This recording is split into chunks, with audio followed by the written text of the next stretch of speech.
Hello. Today is Monday of the second week of Advent, and we have 2 candles lit. We're continuing our story of Bartholomew's passage, and today's chapter is titled Escape Plan. Cornelius stopped, the door half open, but then slowly he closed the door again. For a long time he just stood facing the door, hand on the latch, until the last echoes of the soldiers were past. Finally, in a voice so low that Bartholomew almost couldn't make out the words, Cornelius said, "No boy deserves to be a slave to Vespasian." Cornelius leaned his head against the door frame and didn't move. Nathan stood and went over to him, putting his arm around the young man's shoulders. "You have done a good thing here," he said, and Cornelius nodded slowly. Then Bartholomew watched as Nathan came toward the door where he was hiding. Scrambling backward as far as he could into the closet, he winced at the sunlight from a window when Nathan opened the door. "Come, Bartholomew," he said. "Everything will be all right now."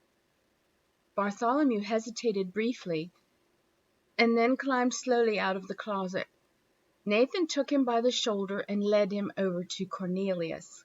The look on the Roman's face betrayed his thoughts that perhaps he had made a mistake. Perhaps he should yet run after his commander. As Bartholomew walked toward that man who seemed like a giant, a man wearing the uniform of the men who had ruined his life, all the anger and hatred he had hidden in his heart started making its way to the surface. At first he gritted his teeth and just glared at the Roman, but as he got closer he began to tremble, so great was his anger. By the time Nathan pulled him close to Cornelius and introduced him, Bartholomew could hold it back no longer. Running the last few steps, he began kicking the soldier on his bare leg and pounding on his breastplate of armor. "You murdered my friends!" he screamed. "You took my mother and father!" Nathan was startled and feared what reaction Bartholomew's attack might bring. But when he looked into the eyes of Cornelius, he saw there not anger, not disgust, and not resentment. He saw rather a tear. Slowly the tall Roman knelt down and took Bartholomew by the shoulders. Bartholomew was still crying and screaming and hitting, but the big man did not retaliate. Instead, he drew Bartholomew into his arms and hugged him close to his chest. "There, child, quiet now," he said softly, and Bartholomew collapsed into his arms and sobbed.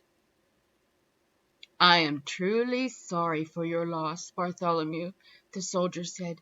"If I could return your family to you, I would gladly do so." Nathan pulled Bartholomew away and held him in his arms. "Cry, Bartholomew," he said. "No man could face what you've been through and not cry." And so Bartholomew did cry, with all the tears and anger that had built up for so many days. He cried for his town, for the life he'd known there, and for himself alone and hunted. But most of all he cried for his parents and his family. And as Bartholomew's sobs turned to sniffles, and his shaking turned to an occasional twitch, Nathan looked at the Roman soldier and said quietly, "Will you help us?" The soldier looked as pained as if he had just tasted goat head pie. Then, without a word, he turned and went out the door. "What do you think he'll do?" Timothy asked. Nathan shook his head slowly. "I don't know. I have asked much of him. We must prepare ourselves for escape immediately." Nathan, Timothy, and Dorcas discussed several plans for escaping from Caesarea, but none seemed too hopeful. Finally, they decided it best if Dorcas took Bartholomew and Nathan left with some priests. The Romans were looking for a man and a boy, and might overlook a woman traveling with her son. Taking all the money they had for food, Dorcas went to the market and bought a tunic for herself and for Bartholomew. These were the expensive tunics of wealthy Jews. Hopefully, the Romans would more easily pass a woman of wealth than they would a poor Jewish handmaiden. It was time to go.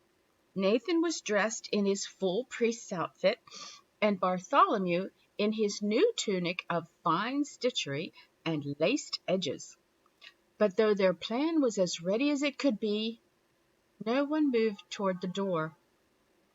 Bartholomew was trembling on the inside, from fear now instead of grief. He could see that the adults were all nervous and didn't hold much hope that the plan would really work. The Romans were very methodical after all, and would want to see papers that neither Nathan nor Dorcas would be carrying. Finally he asked, "Couldn't we just stay here and hide?" "No, child," Nathan answered. "The Romans will soon start searching house to house, and no place will be safe. Our chances are better at getting past the guards at the gate and on the road." Maybe the Messiah will come before the Romans can find us," Bartholomew stammered. Nathan sighed. "I believe the Messiah could come at any time," he said, "but I fear that will not help our present situation." Then, with regret in his voice, Nathan said goodbye to his friends. "I will meet you tomorrow by the wells of Cordon," he said.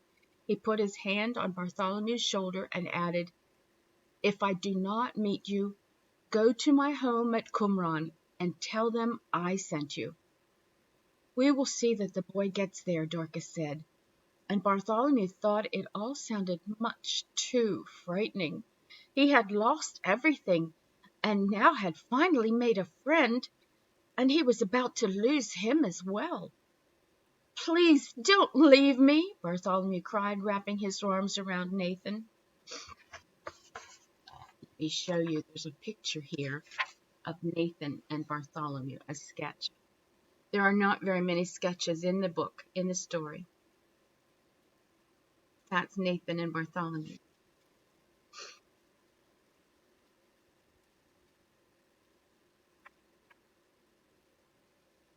Oops. "Please don't leave me," Bartholomew cried, wrapping his arms around Nathan. Nathan patted the boy on the head. "Fear not, Bartholomew. We will meet again." Nathan pulled free from the boy and went to the door. But just as he was reaching for the door latch, it opened by itself. Standing there was the Roman soldier Cornelius, with what looked to Bartholomew like the entire Roman army behind him. What's inside all those neatly wrapped packages under the tree on Christmas morning? Does a big box hold a better present than a small one? Is the one that rattles when you shake it something better than the one that's silent? Can you tell how much you'll like the gift inside the package by the size of the bow on top, or by the color of the ribbon? Sometimes it's easy to think so. Sometimes the shape or the size or wrapping of a gift makes us believe that what's inside will make us happier than any other gift we could open. But sometimes, lots of times, we're wrong. Sometimes the most precious gift we can receive comes in the smallest, most unusual package of them all. You just can't tell a gift by its wrapping. And yet, like Bartholomew, we often think we can tell what's inside a person's heart by the package they're wrapped in, the clothes or the uniform they wear, the place they live, or the way that they're different from us. If you were a Jew in Bartholomew's time, you'd be waiting for the Messiah to appear as a mighty warrior charging out of heaven with an army of angels to wipe out all your enemies with a few swings of his mighty sword. But the Messiah that God sent, the gift he gave us, was wrapped much, much differently than that. He was wrapped in swaddling clothes and lying in a manger. You just never can tell what's inside a person by the way he or she is packaged.